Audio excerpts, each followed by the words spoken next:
하나님 말씀을 나누도록 하겠습니다. 오늘은 복되고 참으로 좋은 날입니다. 이 좋은 날 우리가 주님 앞에 나와서 예배할 때 주님의 은혜가 저와 여러분에게 풍성하게 충만하게 부어지기를 주님의 이름으로 축복합니다. 우리 옆 사람하고도 한번 인사하겠습니다. 주의 은혜가 충만하게 부어지길 축복합니다. 이렇게 인사하겠습니다.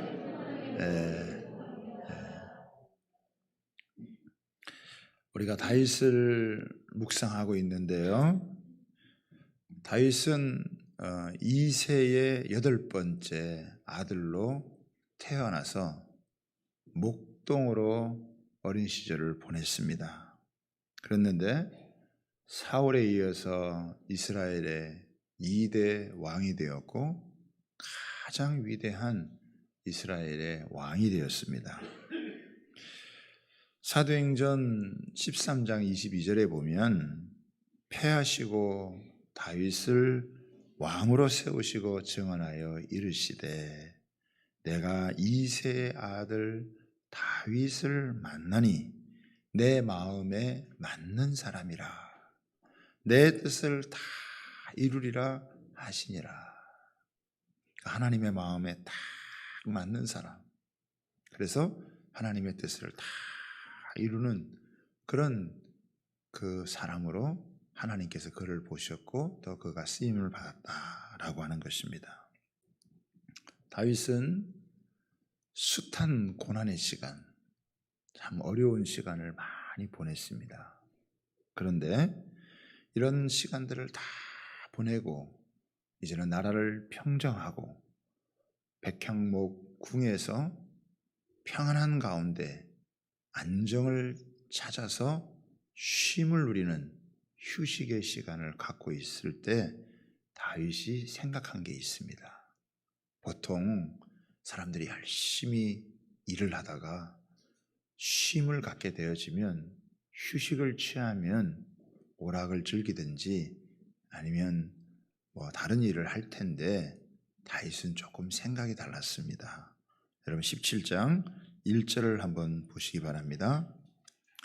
다윗이 그의 궁전에 거주할 때, 그렇죠? 이 궁전에 거주할 때라는 것은 이제 나라가 안정이 되고 평안하고 안정될 때라고 하는 거예요. 다윗이 선지자 나단에게 이르되 나는 백향목 궁에 거주하거늘 여호와의 언약궤는 휘장 아래에 있도다. 다윗이 이때 하나님을 생각한 거예요. 자기는 너무 좋은 백향목 궁을 짓고 거기에서 안식을 누리면서 평안히 지내는데 하나님의 궤는 그냥 이 언약궤는 장막에 휘장 이 가운데 있는 것을 보면서 좀 초라하다는 생각을 하게 된 거예요. 그래서 내가 살고 있는 이 백향목 궁보다 더 아름답고 좋은 건물을 건축을 해서 하나님을 거기에 모시고 싶다. 이런 생각을 다윗이 하게 된 것입니다. 이런 생각은요, 모세 이후로 500년 동안 아무도 그런 생각을 한 사람이 없었습니다. 모세 이후로 이스라엘에 500년 동안 사람이 살았다고 한다면 얼마나 많은 사람이 살았겠어요?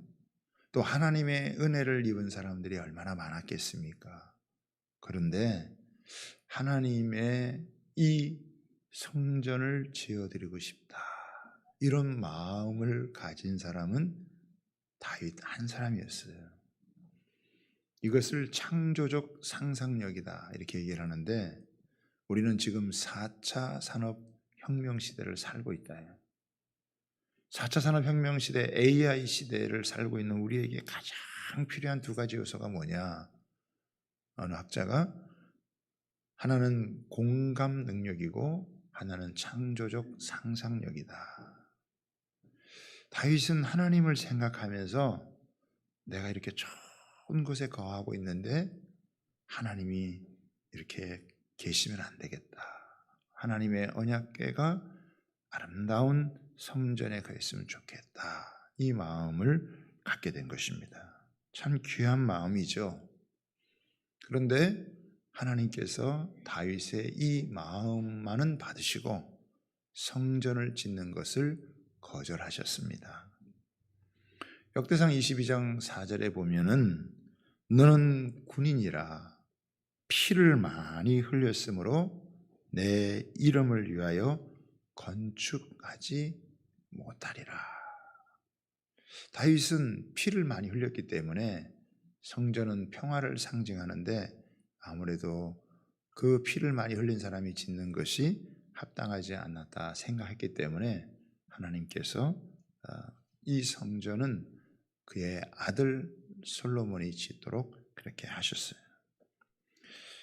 다윗은 이런 때에 아무런 이유도 되지 않고 불평이나 원망하지 않고 깨끗하게 포기하고 하나님에게 순종을 했어요. 그리고 그 아들 솔로몬이 성전을 지을 수 있도록 모든 것을 다 준비를 했습니다. 다윗이 나쁜 일을 하고자 한 게 아니잖아요. 하나님을 위해서 최상의 것으로 하나님 앞에 드리려고 했지만 하나님이 그것을 거절하셨을 때 다윗은 거기에 토를 달지 않고 자신의 자녀가 후손이 그 일을 할 수 있도록 다 준비를 해 주었다라고 하는 거예요. 그래서 금 10만 달란트, 은 100만 달란트를 여러분 준비했다는 거예요. 이게 이제 요즘 돈으로 계산을 해보면 거의 한 80조에서 100조 정도 되는 재정을 아버지가 성전을 건축하도록 준비를 해 준 것입니다. 자신의 뜻이 아무리 좋고 아무리 선하다 할지라도 하나님께서 허락하지 않으면 내려놓을 수 있는 게 신앙입니다. 요즘 많은 사람들은 자기가 갖고 있는 생각, 자기가 갖고 있는 계획이 제대로 시행 안 되면 상당히 원망과 불평이 많아요. 다윗은 너무나 귀하고 좋은 생각이었지만 그러나 하나님의 뜻이 아니라고 생각했을 때는 그것을 다 내려놓는 참 그런 이 모습이 너무 귀한 것이죠. 여기에 하나님은 너무나 놀라운 축복을 약속을 하십니다. 제가 몇 가지로 정리를 해봤는데요. 우리가 한번 성경을 한번 보도록 하겠습니다. 8절의 말씀입니다. 같이 한번 읽어보겠습니다. 시작. 내가 어디로 가든지 내가 너와 함께 있어 내 모든 대적을 내 앞에서 멸하였은즉 세상에서 존귀한 자들의 이름과 같은 이름을 내게 만들어 주리라. 여러분, 다윗은 이미 존귀한 자가 된 거예요. 그런데 하나님께서 앞으로 더 존귀한 자가 되도록 하나님께서 만들어 주실 것이다. 이것은 지금까지의 많은 대적들도 물리쳐서 나라를 세우게 하셨는데 앞으로 이 나라가 견고하게 세워지도록 하나님께서 모든 주변의 대적들을 물리치고 그래서 다윗의 이름이, 다윗의 명성이 모든 이방 나라에도 알려지는, 그래서 그 이름이 존귀하게 되어지는 그런 하나님의 은혜를 허락하시겠다라고 약속을 하시는 거예요. 그리고 두 번째는 뭐냐면은 10절에 보면 나오는데요. 같이 한번 읽어보겠습니다. 10절입니다. 전에 내가 사사에게 명령하여 내 백성 이스라엘을 다스린 때와 같이 아니하게 하고 또 내 모든 대적으로 내게 복종하게 하리라. 또 내게 이르노니 여호와가 너를 위하여 한 왕조를 세울지라. 11절까지 보겠습니다.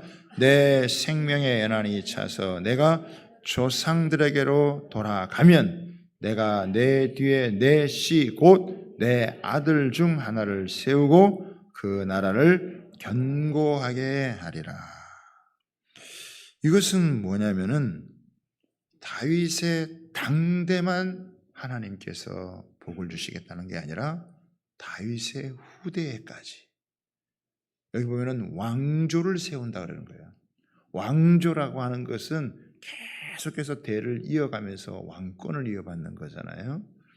하나님께서 다윗 그의 당대 그에게만 복을 주는 게 아니라 너의 자녀들, 너의 후손들이 계속해서 이 왕권을 가지고 통치하고 다스릴 수 있도록 하겠다라고 하는 것을 약속을 하시는 거예요.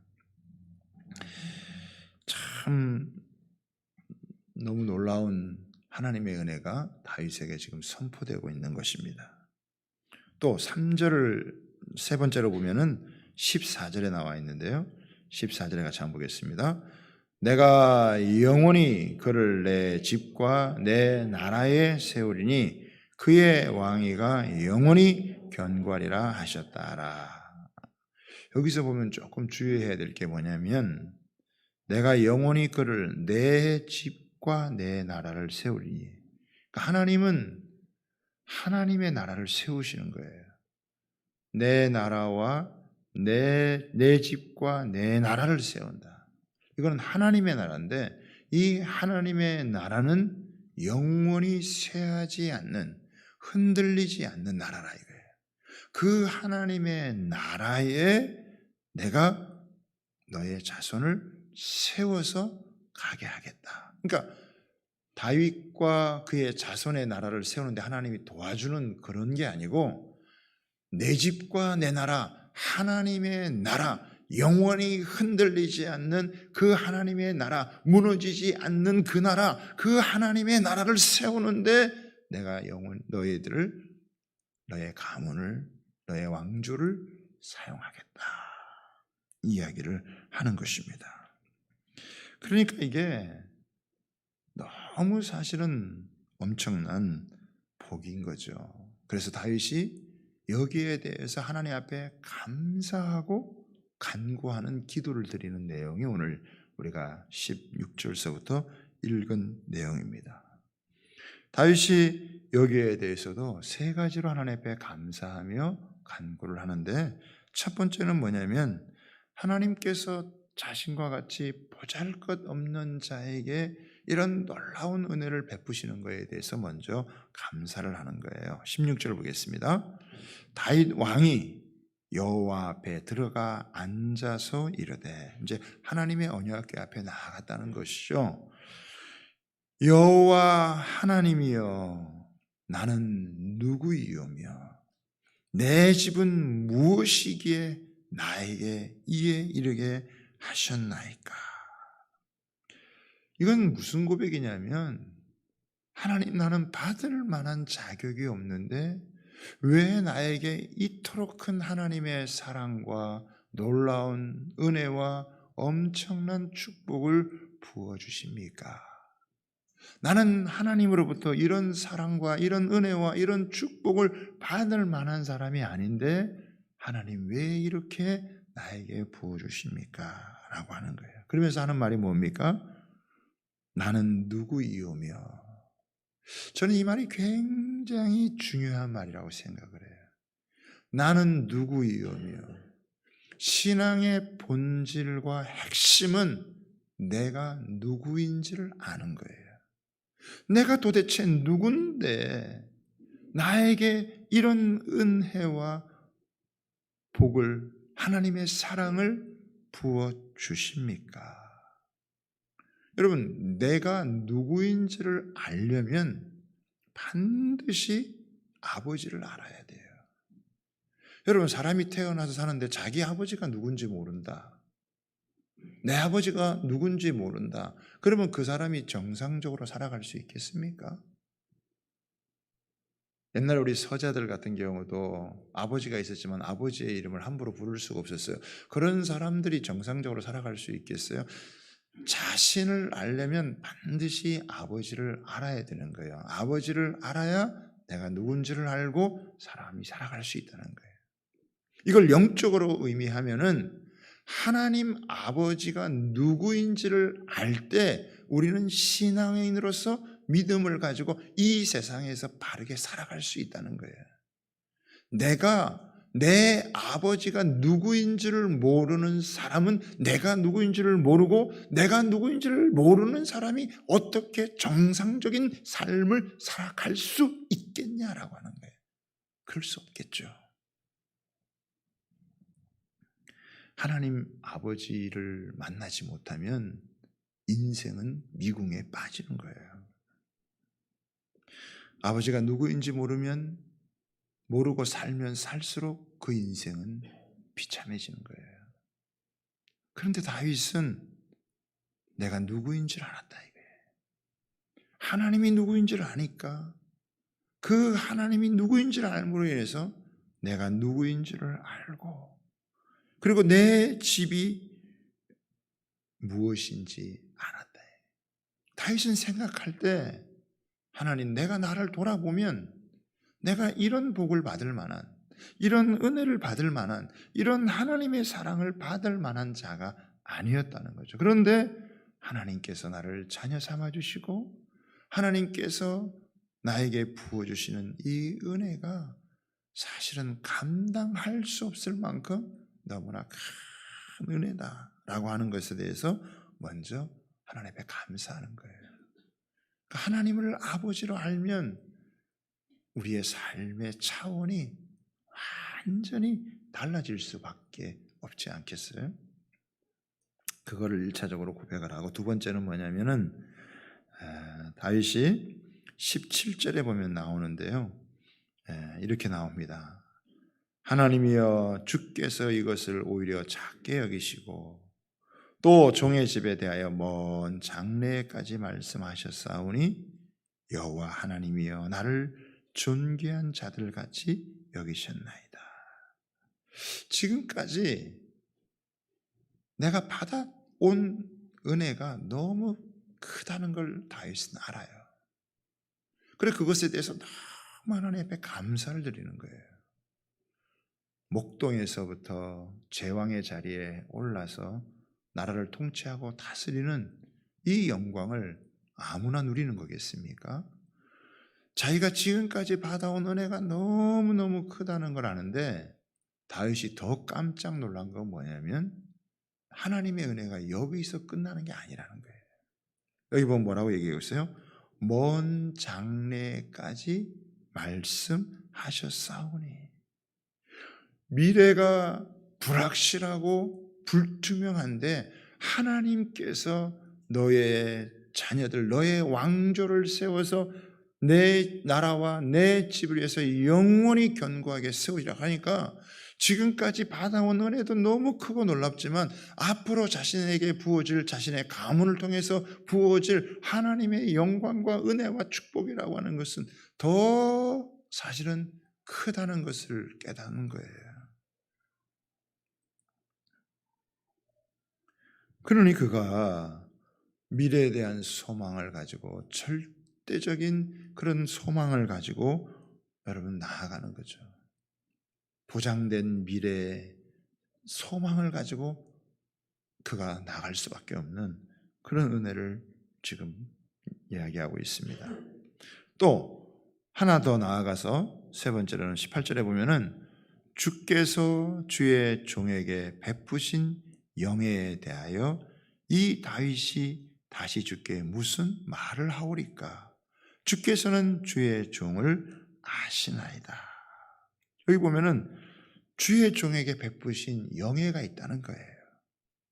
다윗에게 하나님께서 허락해 주시는 영예. 이 영예가 얼마나 큰지 내가 감히 입을 벌려 말하지 못할 정도다라고 하는 것이죠. 그러면서 다윗이 하나님 앞에서 뭐라고 이야기를 하냐면은 20절을 보겠습니다. 여호와여 우리 귀로 들은 대로 주와 같은 이가 없고 주 외에는 하나님이 없느니라. 나에게 이런 은혜를 베풀어 주시는 이런 사랑을 주시는 분이 이 세상 어디에 있겠습니까? 공자가 그렇게 하겠어요? 맹자가 그렇게 하겠어요? 마호멧이 그렇게 하겠어요? 부처가 그렇게 하겠어요? 자기 아들을 희생해서 우리의 죄를 용서하고 우리로 하여금 하나님의 은혜의 왕노로 탈 수 있는 하나님의 이런 사랑을, 하나님의 이런 은혜를, 하나님의 이런 축복을 받을 수 있는, 누가 이런 은혜를 베풀며 누가 이런 은혜를 받을 수 있겠습니까? 여러분, 고백을 하는 것이 무엇보다도 다윗의 후손을 통해서 온 인류를 구원하는 메시아가 오게 되어지는 그 일에 쓰임받는 하나님의 이런 사람들이 된다라고 하는 것이 다윗에게는 말할 수 없는 축복이었다는 거예요. 하나님, 이렇게 하실 수 있는 분은 하나님밖에는 없습니다. 하나님과 같은 분이 누가 있겠습니까? 라고 다윗이 고백을 하는 거예요. 그러면서요, 그의 이 감사에 이것이 조금 더 한 걸음 더 나아갑니다. 자기의 현재 베풀어 주시는 하나님의 은혜, 미래에 약속하신 은혜, 그것이 이루어질 것을 생각하면서도 굉장히 다윗이 감사를 하는데, 또 하나 그가 놓치지 않는 은혜가 있는데, 그게 뭐냐면은 이제 말씀을 보도록 하겠습니다. 21절을 보겠습니다. 21절 같이 한번 읽어볼까요? 시작. 땅의 어느 한 나라가 주의 백성 이스라엘과 같으리이까? 하나님이 자기 백성을 구속하시려고 나아가사 크고 두려운 일로 말미암아 이름을 얻으시고 애굽에서 구속하신 자기 백성 앞에서 모든 민족을 쫓아내셨사오며 22절 주께서 주의 백성 이스라엘을 영원히 주의 백성으로 삼으셨사오니 여호와여 주께서 그들의 하나님이 되셨나이다. 다윗의 인식과 통찰력이 확장이 되어지는 모습을 볼 수 있어요. 그건 뭐냐면 과거의 이스라엘을 생각해 본 거예요. 과거의 이스라엘을 생각하니까 그 이스라엘이 400년 동안 애굽에 있으면서 노예로 있는데 하나님의 어마어마한 하나님의 권능으로 이 이스라엘 백성들이 애굽에서 탈출을 하게 되어지고 광야에 40년인 동안 굶어 죽지 아니하고 그들이 생존했다가 엄청난 대적이 있는 가나안 땅을 정복하고 그 모든 대적을 다 내어쫓고 그들이 그곳에서 나라를 세우고 다윗이 그 나라의 왕이 되어져서 통치하고 다스린다고 하는 생각.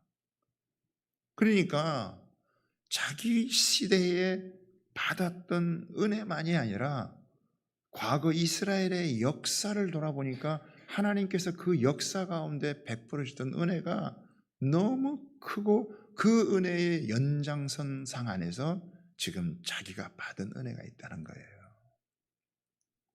저는 이제 신앙생활한 지 한 35년 됐습니다. 그리고 교회를 이제 개척한 지서 우리 여기까지 온 지 20년 됐단 말이에요.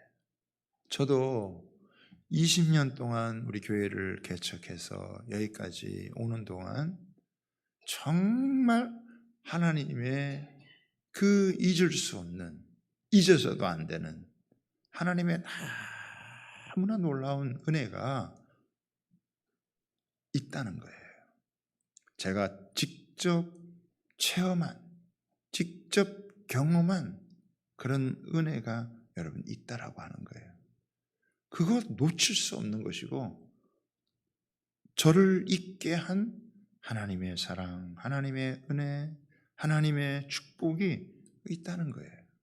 그런데 제가 20년 동안 해오면서 이런 은혜를 얻었다고 한다면 조금 더 여러분 그것을 확장을 시켜보면은 우리 한국 교회가 1885년도에 선교사님이 들어오면 공식적으로 교회가 시작되어지고 2021년까지 왔으니까 130년이 좀 넘는 세월 가네요.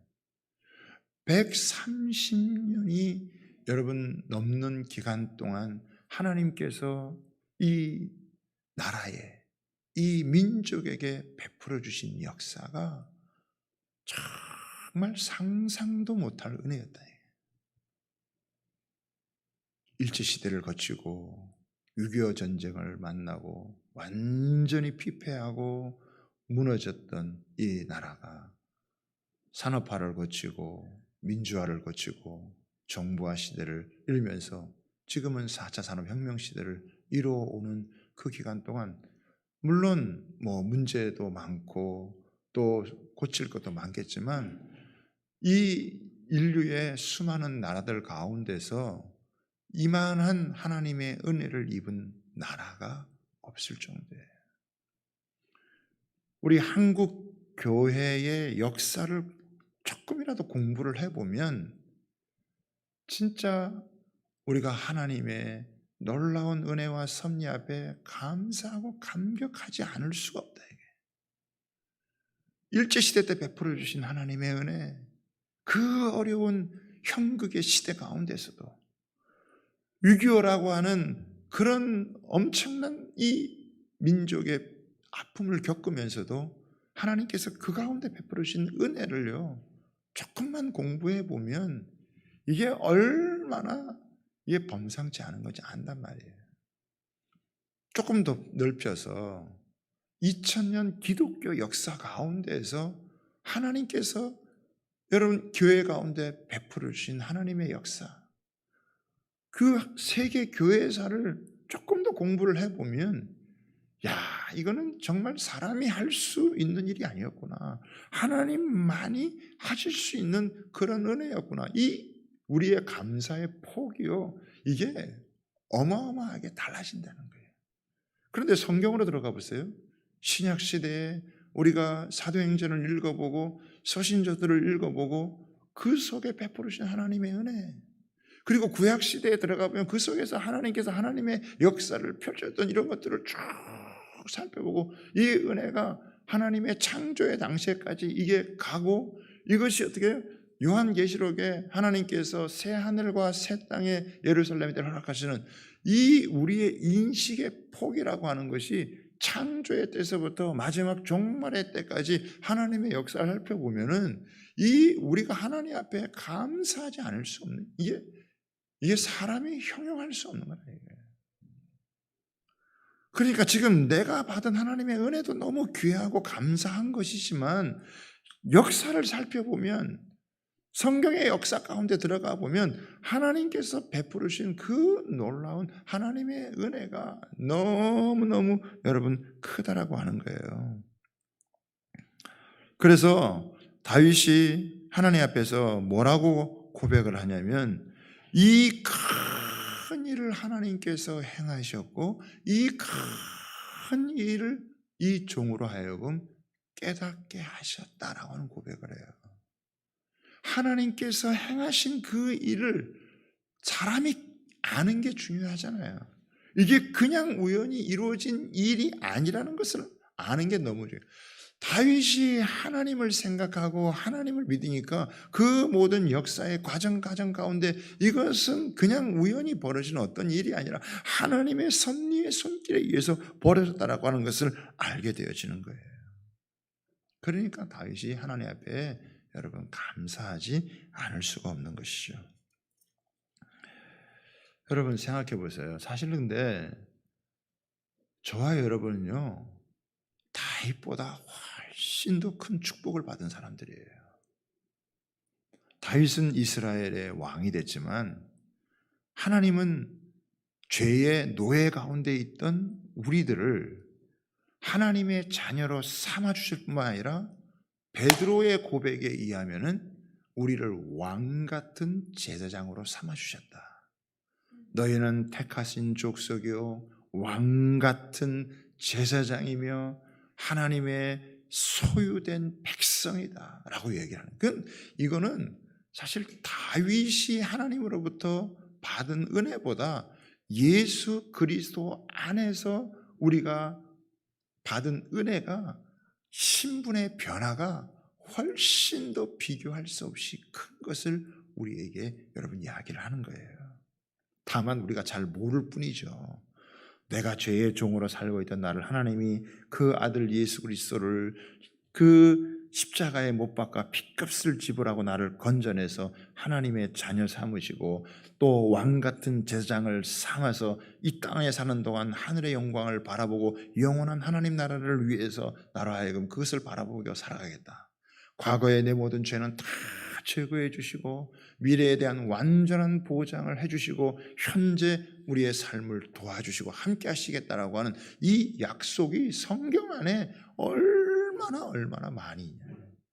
그렇죠. 그러니까 이 하나님이 어떤 분이신지를 알고 나같이 연약하고 부족하고 참 어떻게 보면은 죄 많고 허물 많은 인생임에도 불구하고 하나님께서 우리를 품에 안으시고 자녀 삼으시고 거기에 왕관을 씌우시고 이 땅에서 왕 같은 제사장으로 살게 하신 이 은혜를 제대로만 깨달으면 이게 그냥 살 수가 없어요. 이걸 제대로 우리가 깊이 인식을 못하고 이거를 제대로 우리가 이것을 알지 못해서 어떻게 보면 좀 어리숙하게 살아가는 것이지, 이거를 제대로만 알면 우리가 이 세상에서 결코 시시하게 살아갈 수 없는 그런 삶이 여러분 되어지는 거예요. 자, 그러니까 다윗이 뭐라고 얘기를 하냐면은 이렇게 이야기를 합니다. 25절 보겠습니다. 나의 하나님이여, 주께서 종을 위하여 왕조를 세우실 것을 이미 듣게 하셨으므로 주의 종이 주 앞에서 이 기도로 간구할 마음이 생겼나이다. 다윗이 이 말씀을 들으니까 기도하고 싶은 마음이 생긴 거예요. 여러분, 기도는요 그냥 우리가 막 해대는 게 아니에요. 뭘 달라고 하나님 앞에 막 쫄라대는 그런 게 기도가 아니에요. 그렇게 비는 사람은요 다른 데 많이 있어요. 가끔 어떤 분들이 그런 이야기를 해요. 목사님, 저는 기도를 잘 못하거든요. 다른 건 좀 잘 하겠는데 자, 기도를 잘 못해요. 기도를 못하겠어요. 그런 이야기를 합니다. 근데 우리가 다윗을 통해서 아주 중요한 교훈을 얻을 수가 있어요. 다윗이 왜 하나님 앞에 간구할 마음이 생겼고 기도할 마음이 생겼냐니까, 가만히 하나님의 말씀을 자기에게 들어보니까 다윗이 하나님의 앞에서, 하나님의 언약궤 앞에서 그가 가만히 앉아서 하나님이 자기에게 하시는 말씀을 들으니까 하나님께서 내가 너로 하여금 하나님이 은혜를 베풀어주고 모든 대적을 물리쳐주고 너만이 아니라 장래에 너의 자녀들에게까지 너가 이 대를 이어서 가게 하고 내가 너에게 영예를 주고 내가 너로 하여금 내 집과 내 나라를 위해서 영원히 너와 내 자손을 쓰겠다. 가만히 들어보니까 하나님께서 자기에게 베풀어 주시는 은혜가 너무너무 큰 거예요. 그러니까 다윗이 거기에서 기도가 터져 나오는 거예요. 그냥 안 되는 기도를 하는 게 아니라 그냥 기도를 하고 싶은 거예요. 그 기도가 무슨 기도예요? 하나님이 약속한 그 말씀대로 그대로 하나님 이루어져서 이 약속대로 견고하게 세워지게 하여 주옵소서. 그러니까 뭐 하나님은 주기 싫은데 우리가 뭘 필요하니까 내가 뭘 원하니까 막 달라고 하는 그런 떼쓰는 그런 기도가 그게 아니고, 물론 뭐 기도하다 보면 그럴 때도 있죠. 그렇지만 다윗의 기도는 뭐냐면 하나님이 자신을 향해서 베풀어 주신 은혜와 장래에 대한 약속들을 생각하니까 뭐 너무 가슴에서 벅차 오르는 거예요. 그래서 제가 이제 이렇게 성경 공부를 이렇게 쭉 하다가 보면 이제 어떤 분들도 그러잖아요. 목사님 기도가 잘 안 돼요. 그러면 말씀을 잘 이렇게 이제 가르쳐 주고 그러고 난 다음에 그러면 이제 한번 기도해라. 그러면은 기도를 못 한다고 하는 사람이 얼마나 기도를 잘하는지, 그 기도가 무슨 뭐 미사 요구를 사용해서 만들어내는 기도가 아니라 하나님이 이런 약속을 하셨냐고, 나에게 이런 약속이 이 말씀 안에 있냐고. 여기 보세요. 자, 다시 한번 여기 보입니다. 26절을 보세요. 여호와여 오직 주는 하나님이시라. 주께서 이 좋은 것으로 주의 종에게 허락하시고. 하나님이 어떤 분이시냐? 이 좋은 것으로. 하나님은요 우리 인생 각자에게 좋은 것을 하나님이 예비하시는 거예요. 그리고 그것을 주시는 거예요. 저는 하나님을 믿을 때 하나님에게 대해서 너무 감사한 게, 하나님이 내가 뭘 좋아하는지 아시거든요. 내게 진짜 좋은 게 뭔지를 아시고 그 하나님이 좋은 것을 예비하셔서 그 인생 가운데 그것을 하나님이 베풀어 주시는 거예요. 내가 자꾸 하나님의 말씀을 듣고 싶고 하나님을 찾고 싶고 하나님 앞에 나아가고 싶은 것은, 하나님은 이 세상 어느 누구도 내게 줄 수 없는 그 하나님의 좋은 것을 예비하시고 그 좋은 것을 주시는, 다윗은 그걸 알았어요. 자기가 왕이 된, 여러분 목동이 제왕의 자리에 앉아서 나라를 통치하고 가장 부강한 나라를 만들어가는 그것도 얼마나 여러분 대단합니까? 그런데 그것에 그치지 아니하고 그의 아들을 통해서 하나님을 섬길 때 솔로몬을 통해서 그 번성함이 얼마나, 물론 이제 솔로몬이 타락을 해서 후반전에는 좀 안 좋게 됐지만 그 타락하기 전에 하나님을 전적으로 의지하고 하나님께서 그에게 지혜를 주었을 때 그 강성함과 그 번영함이라고 하는 건 이로 말할 수 없는 거예요. 그런 하나님께서 자신에게 베풀어 주시는 그거를 생각하니까 너무너무 여러분 감사하고 가슴 벅찬 삶을 살게 되어지는 거예요. 저도 한때는 하나님을 믿어도 하나님이 잘 느껴지지 않고 하나님이 내게 복을 주시고 내게 좋은 걸 준다 그러는데 여전히 나는 힘들고 어렵고 그런 때도 있었어요. 우리가 한편으로는 그런 의구심을 가지고 신앙생활을 하기도 하잖아요. 그런데 한 해가 지나고 또 한 해가 지나고 10년이 지나고 20년이 지나고 30년이 지나고 세월을 쭉 흘러보면 하나님께서 너무 자비하시고 좋으신 분이라 그 하나님께서 나에게 가장 좋은 것을 주시는 거예요. 그러니까 하나님을 자꾸 찾게 되고 하나님을 의지하게 되고, 그럴 때 하나님이 또 그것을 허락하시고 보여주시고, 지금은 받지 못해서 장래에 하나님께서 그걸 허락해 주실 것을 생각하면 하나님이 뭐 두려워서 무서워서가 섬기는 게 아니라 하나님이 너무 좋아서 하나님을 섬기지 않을 수가 없는 거죠. 그러니까 하나님을 섬기는 맛을 경험해 봐야 돼요. 여호수아는 이것을 얼마나 진하게 경험했든지, 너희가 하나님이 좋지 않게 보이거든 다른 신 섬겨라. 그런데 나는 나와 내 집은 여호와만을 섬기겠다. 왜? 하나님 섬기는 게 너무 좋아. 하나님을 믿고 살아온 이것이 나 자신을 지키고 나 자신을 정결하게 하고, 그리고 하나님께서 베풀어 주시는 이 세상에서의 삶도 너무 복되다는 것을 깨달았기 때문에 이렇게 나를 사랑해주고 아껴주고 은혜를 베풀어 주시고 복을 주시는 분은 이 세상에 누가 있냐 이거야. 없다라고 하는 거예요. 여러분 우리는요 다윗의 이런 고백이나 여호수아의 이런 고백 못지않게 우리도 당당하게 고백할 수 있는 것은 예수 그리스도께서 이 땅에 오셔서 우리를 위해서 정말 고난에 점철된 인생을 사시고 그 십자가에서 피 흘리셔서 우리의 죄를 다 씻기시고 우리를 자녀 삼으시고 우리를 하나님의 백성 삼으시고 거기에 왕권을 입혀주셔서 왕같은 제사장으로 삼아주신 거예요. 얼마나 이게 여러분 놀라운 은혜요 감사 아닐 수 있겠냐는 거예요. 저는 복음을 제대로 경험하면 인생의 혁명이 일어난다고 생각해요. 자기 인생의 혁명을 경험하지 못한 사람은 예수를 제대로 만난 게 아니에요. 복음을 제대로 만난 게 아니에요.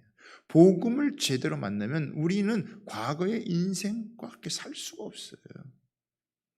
예수님을 제대로 만나면 이 예수님 안에 있는 이 하늘의 은혜가, 이 영광, 이 축복이 내 인생 자체를 여러분 뒤집어 놓을 수밖에 없다는 거예요. 다윗이 이러면서 기도를 하는 거예요. 마지막 기도죠. 27절 한번 보겠습니다. 같이 한번 읽어보겠습니다. 너무 좋은 말씀인데 같이 한번 읽어보겠습니다. 시작.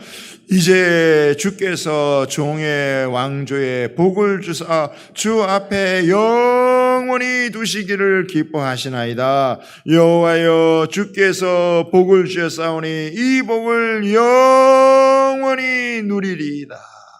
여러분 다윗의 고백이 보세요. 주께서 주의 종의 왕조의 복을 주 앞에 영원히 두시기를, 하나님께서 나를 잘되게 하시고 하나님께서 나를 이렇게 세워서 왕을 삼으시고 왕을 통해서 자기를 통해서 이렇게 나라가 하나님을 섬기는 나라가 되어지는 이 은혜를 하나님이 베푸는 걸 하나님이 너무너무 기쁘게 여기셨다는 거예요. 다윗이 이것을 깨닫고 하나님 앞에서 뭐라고 얘기를 합니까?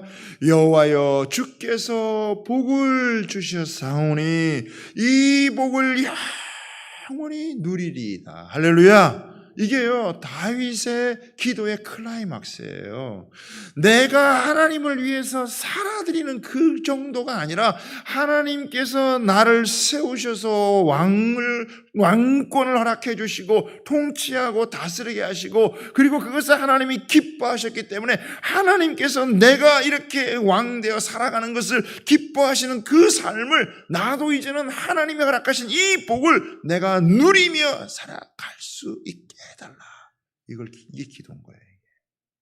기도의 수준이요 얼마나 차원이 다릅니까? 우리가 아까 찬양했잖아요. 영생을 누리며 주 안에 살리라. 영생을 누리는 거예요. 여러분 영생을 누리는 신앙생활을 해보셨나요? 영생을 누리는 신앙생활을 하고 있나요? 하나님과 예수 그리스도를 알아가는 것이 영생이고, 그 영생은 관계의 축복을 누리는 거예요. 영생은 시간의 속성이 아니라 질이에요.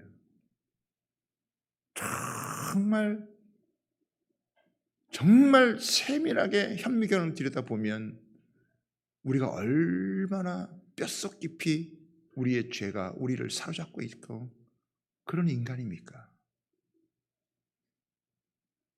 그럼에도 불구하고 그 예수 그리스도의 보혈의 피로, 성령의 생수로 그 뼛속까지 깊이 녹아져 있는 그 죄악들을 씻기시고 하나님의 자녀를 삼으시고 은혜 안에서 왕 노릇하게 만들어주시고 우리로 하여금 왕같은 제사장으로 이 땅을 살게 해주셨으니, 하나님께서 내게 부여해 준 이 신분을 제대로 우리가 인식하고 하나님, 내가 이 은혜를 내가 누리고 살아가도록 하나님께서 내게 허락하신 이 복음의 영광의 은혜를 여러분 못 누리고 살아가는 게 사실은 죄고요, 이 은혜를 제대로 누리고 살아가는 거야말로 우리 신앙의, 우리의 삶의 최고의 영적인 클라이막스가 되어주는 거예요. 저와 여러분에게 이런 은혜가 있게 되기를 여러분 바랍니다. 억지로 교회 다녀주는 거, 마지못해 신앙생활하는 그런 게 신앙생활이 아니에요. 하나님이 나를 이처럼 생각하시나, 내게 이런 은혜까지 베풀어 주시는가 라고 하는 그 감격과 감동이 물밀듯 밀려와서 내 속에서부터 터져서 하나님 앞에서 하나님 이 복을 누리며 살게 해달라고. 여러분, 이 다윗은 고난도 감수했지만 하나님의 축복을 마다하지 않는 거예요. 저는 우리 한국에 있는 교인들이요, 우리 한국 성도들은 고난은 좀 잘 참아요. 어려움은 잘 참아내요. 그런데 하나님께서 이렇게 부어주시는 이 은혜를 내가 온전히 받고 이거를 누리며 살아가는 이 삶은 좀 약한 것 같아요. 다윗이 내가 이 복을 영원히 누리게 되라는 복은요, 이제 하나님이 내게 해주신 이 왕권에 대한, 이 왕에 대한 책임감을 가지고 왕답게 살아가게 해달라는 거예요. 그냥 내가 이렇게 막 누리면서 그냥 나 혼자 즐기는 삶이 아니라 하나님이 나를 세우신 이 직분을 쫓아 하나님 이 나라와 이 민족을 섬기면서 내가 이 직분에 걸맞게 내가 살아가게 해달라고 하는 기도입니다. 하나님이 우리를 왕같은 제사장으로 삼아주셨다면 우리가 왕같은 제사장으로 삼아주신 그 삶이 얼마나 소중한지를 알고 거기에 걸맞게 나도 하나님 앞에 살아드려서 하나님 앞에 영광을 돌리고 싶다. 하나님 그렇게 하여 주옵소서. 하나님이 이 기도 들으시고 얼마나 하나님이 기뻐하셨을까. 저는 저와 여러분들에게 하나님께 지금까지 베풀어 주신 은혜, 그리고 지금도 베풀어 주시는 하나님의 은혜 뿐만 아니라 우리의 미래에 보장된 하나님의 약속된 축복을 바라보며 과거에서부터 지금까지 우리를 인도해 오신 그 하나님을 생각하며 하나님의 은혜와 복을 누리며 그 은혜 가운데서 우리가 정말 하나님을 기쁘게 섬길 수 있는 그런 저와 여러분 다 되시기를 주님의 이름으로 여러분 축복합니다. 어디 가서 축복을 구걸하는 그런 인생 되지 마시고 주님의 몸된 교회 안에 예수 그리스도께서 머리 되신 교회의 그 지체가 되어져서 우리가 주님이 우리의 목자가 되시고 주님이 우리의 나무가 되어주시면 우리가 그의 가지가 되어져서 붙어있기만 해도 하나님의 생명과 그 은혜가 흘러넘쳐서 우리의 신앙의 삶이 결코 헛되지 않는, 시시하지 않는 그런 복된 인생 되어질 줄 믿습니다. 앞으로 계속해서 이 은혜를 확장시켜가는 그런 은혜가 저와 여러분 모두에게 있게 되기를 주님의 이름으로 부탁하고 축복합니다.